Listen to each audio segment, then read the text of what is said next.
నమస్తే రమగారు. నమస్తే చే రమగారు, పూనం పాండే మోడలు, నటి కూడాను వినే ఉంటారు మీరు. సర్వైకల్ క్యాన్సర్‌తో చనిపోయింది రమగారు. ఎప్పుడు చేయ నిన్న నైట్ బాగోలేదట. నైటే చనిపోయినట్లున్నారు. ఈరోజు వార్త మనకి తెలుస్తా ఉంది. చిన్న వయసేనండి. కానీ వయసుతో సంబంధం ఉండట్లేదు కదా రమగారు. క్యాన్సర్ మాత్రం చాలా ఎక్కువగా వింటున్నామండి. అవేర్నెస్ ఎంత క్రియేట్ చేసినా కూడా ఇవి లక్షణాలు మనం గుర్తించలేకపోతున్నామంటారా? 30 నిమిషాలలో నొప్పి లేకుండా వేడికోస్ వెయిన్ చికిత్స ఆవేశ హాస్పిటల్ హైదరాబాద్. అంతే, సర్వైకల్ క్యాన్సర్ అసలు టైమే ఇవ్వదట.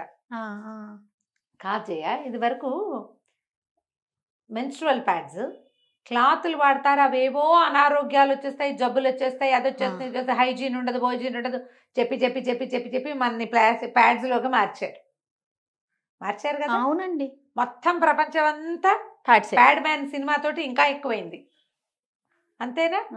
కానీ మరి అయినా కూడా ఎందుకు వస్తున్నాయి ఇవి? వాటి వల్లే ప్రధాన కారణం అంటారా మీ ఉద్దేశం? నేనేం అనుకోవట్లేదు, నా ఉద్దేశం కాదు. నువ్వు హైజీన్ వచ్చింది, శుభ్రతలు వచ్చినాయి, అన్నీ వచ్చినాయి, క్యాన్సర్లు కూడా వచ్చినాయి. ఇది వరకు సర్వైకల్ క్యాన్సర్లు ఇన్ని ఉన్నాయా? ఏమిటి ఇప్పుడు తేడా? ఎక్కడొచ్చింది తేడా? ఈ సర్విక్స్ లోకి చేయి పెట్టేది ఎప్పుడు జరుగుతుంది జయ? మామూలుగా డెలివరీలు అంతే, తర్వాత అబార్షన్స్ అంతే, మిస్క్యారేజెస్ అప్పుడు క్లీనింగ్ అని, డిఎన్సీలు, తర్వాత ఈ లూప్ లాంటివి ఏమైనా పెట్టడాలు, అంతే కదా. మరి ఇది వరకు లేనిది ఇప్పుడు ఎందుకు వచ్చింది? మనకి ఎట్లా దీని మీద అవేర్నెస్ ఎలా కుదురుతుంది? లోపల ఏమవుతుందో మనకు తెలుస్తుందా? తెలియదు. నాకు ఒక డాక్టర్ గారు, మా అక్కయ్య గారు అమ్మాయిని ఎవరినో ఒక మేడం కలిసాం, ఒక గైనకాలజిస్ట్ని.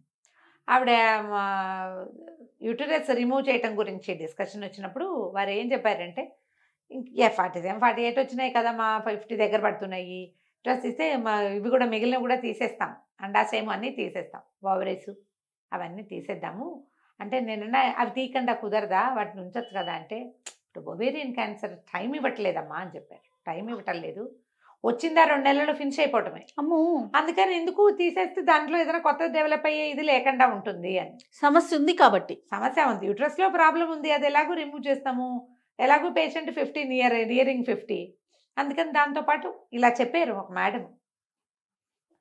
మనము దాన్ని ఎక్స్పర్ట్ అడ్వైజ్ని మనం కాదని కదా. ఇప్పుడు ఈ ఓవేరియన్ క్యాన్సరే కాదు, ఏ క్యాన్సర్ టైం ఇస్తుంది, దీనికి టైం ఉంది, దీనికి లేదంటే వీళ్ళకి ఎప్పుడు ముంచుకొస్తుందో తెలియట్లేదు. ఇలా ఎంత 30-36 ఉన్నాయంటావా? అంతే ఉండుండొచ్చు రమ్మగారు. ఎంత ఉన్నా బిలో 40 అంతే రమ్మగారు, అంతే. అయితే సంతానము అది వ్యవహారము కూడా కాదేమో పాపం, మనకి అమ్మాయి గురించి తెలియదు. కానీ ఇవాళ రేపు మన పరిస్థితి ఎట్లా ఉందంటే, ముంచుకొచ్చేస్తున్నాయి ప్రమాదాలు. హార్ట్ అటాకులు అవి వేరే కదా. ఈ క్యాన్సర్ల గోల ఏంటంటే, స్కిన్, ఆడవాళ్ళకి బ్రెస్ట్, ఈ ఓవేరియన్ క్యాన్సర్, బ్లడ్ క్యాన్సర్, తర్వాత ఏమో bone cancer, throat cancer, mouth cancer, చెప్పొద్దమ్మా ఈ పేర్లు. అవును, మనం ఏమిటి అందులోనే బతుకుతున్నామా అనిపించేస్తోంది. చాలా కష్టంగా ఉంది జయ. జనరల్గా మామూలుగా మనం కొన్ని టెస్టులు చేయించుకోవాలని చెప్తారు.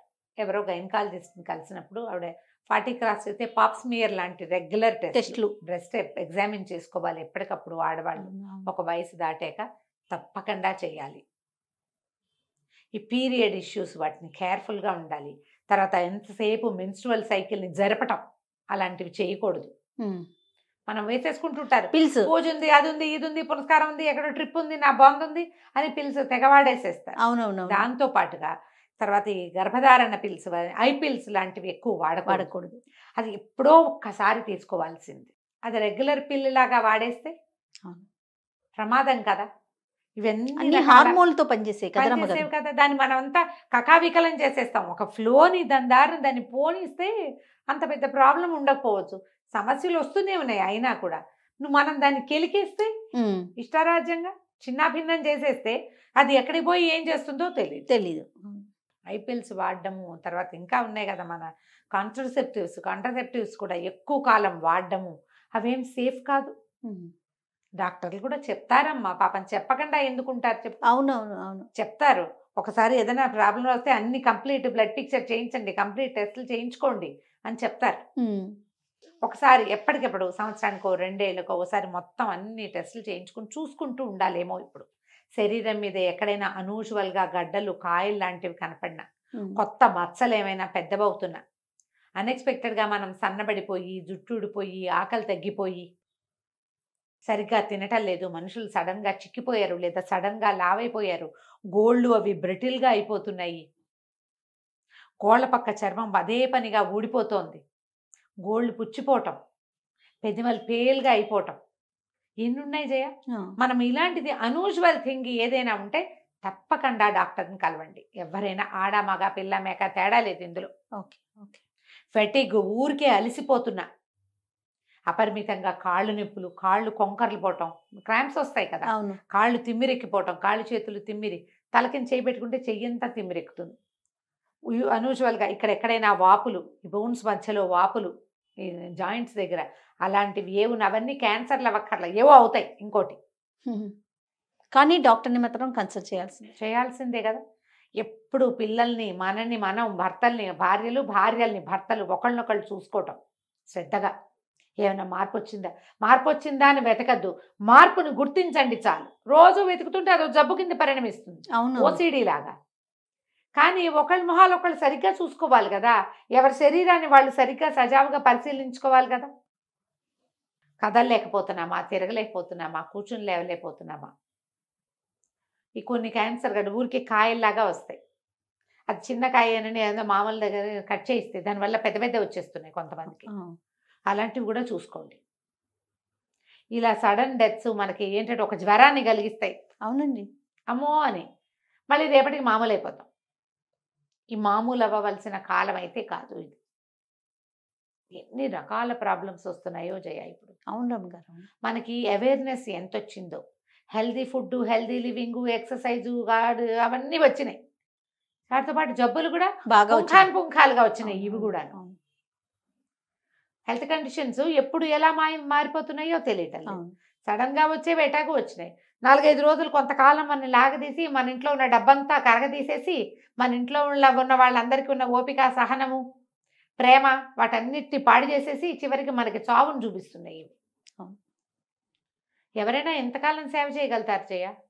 చిన్న పిల్లల్లో కూడా చూస్తున్నాం. ఎక్కడ పడితే అక్కడ చాలా ఇబ్బందికరంగా ఉంటుంది. ఇది కొత్తగా పెళ్ళిళ్ళైన పిల్లల్లో కూడా కనపడుతుంది.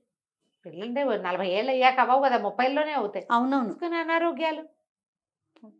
సొంతానికి టెస్ట్ చేసుకోవటము, డాక్టర్ దగ్గరకు వెళ్ళటము, ఎక్స్పర్ట్ అడ్వైజ్ తీసుకోవటము ఈ రోజున చాలా అవసరంగా ఉంది. ఆడవాళ్ళు ఎప్పటికప్పుడు బ్రెస్ట్ ఎగ్జామిన్ చేసుకోవటము, ఏవైనా అన్యూజువల్గా బ్లీడింగ్స్లో తేడా కనిపించిన, డిశ్చార్జెస్లో మార్పులు కనిపించిన, ఏదైనా అన్యూజువల్ పెయిన్ లోపల అనిపిస్తున్నా ఒక పొడిచినట్టు నొప్పి, యూరిన్ డిస్కలరేషన్, యూరిన్లో రంగులు మారిపోవటం, వేరే కలర్స్ కనిపిస్తుంటాం, ఎల్లోగా ఉండాలి, లైట్ ఎల్లో ఇచ్చి ఉండాలి, అందులో డిశ్చార్జెస్లో కలర్స్ మార్పు, పీరియడ్స్లో డిశ్చార్జ్ ఏదైనా అన్యూజువల్గా కనిపిస్తే తప్పకుండా ఎక్స్పర్ట్ అడ్వైస్కి వెళ్ళండి. ఇది చెయ్యవలసిన పని. పిల్లల్ని గమనించుకోండి. ఆడపిల్లలు ఉంటే పిల్లల్ని కూడా గమనించుకుంటూ ఉండండి. ఎప్పటికప్పుడు కనుక్కోండి. మాట్లాడుకోవాల్సిన విషయం, సిగ్గుపడాల్సింది, దాచిపెట్టాల్సింది, చెప్పకూడదు కాదు, అస్సలు కాదు. అవునండి, అస్సలు కాదు. ఒక ఇంట్లో నుంచి ఒక స్త్రీ సడన్గా మాయమైపోతే ఆ ఇల్లు సంసారం కుదేలైపోతుంది. అమ్మో, అవునండి కదా. తర్వాత మిగిలిన వాళ్ళకి జీవితం పట్ల భయం కూడా వస్తుంది. ఇదేగా ఇప్పుడు వీళ్ళ సంసారం కుదేలైపోవటమే కాదు, మిగిలిన వాళ్ళకి జీవితం పట్ల భయం వచ్చేస్తుంది. అవును రమ్మగారు. అలా కాకూడదంటే మనం ఎప్పటికప్పుడు జాగ్రత్తగా ఆలోచించుకుని కేర్ఫుల్గా ఉండవలసిన సమయంలోకి వచ్చేసాము. ఒక మహమ్మారి వదిలిందంటే చాలా మహమ్మారులు మన చుట్టూతా పొంచి చూస్తూనే ఉంటాయి మనని. వాటి చేతుల్లో పడకుండా, ఒకవేళ చేతుల్లో పడినా సేఫ్గా బయటకు వచ్చే మార్గం ఏమిటో అది కూడా ఆలోచించాలి. హెల్దీ లివింగ్ చూసుకోండి. దానికోసం మనం ఏంటంటే ఆవిడెవరో చనిపోయింది పాపం, ఆమె కోసం మౌనం చేయకుండా మనం ఇవి మాట్లాడుకుంటున్నాం. ఈ జాగ్రత్త వహించకపోతే కుదరదు కదా. అది ఒక గంట అంతే రమ్మగారు, అంతే కదా. ఒక బెల్ రింగ్ అయింది అంతే. కాషస్గా ఉండవలసిన రోజుల్లోకి వచ్చామని మళ్ళీ ఇంకొకసారి చెప్పుకుంటున్నాం. రైట్. నమస్తే. నమస్తే.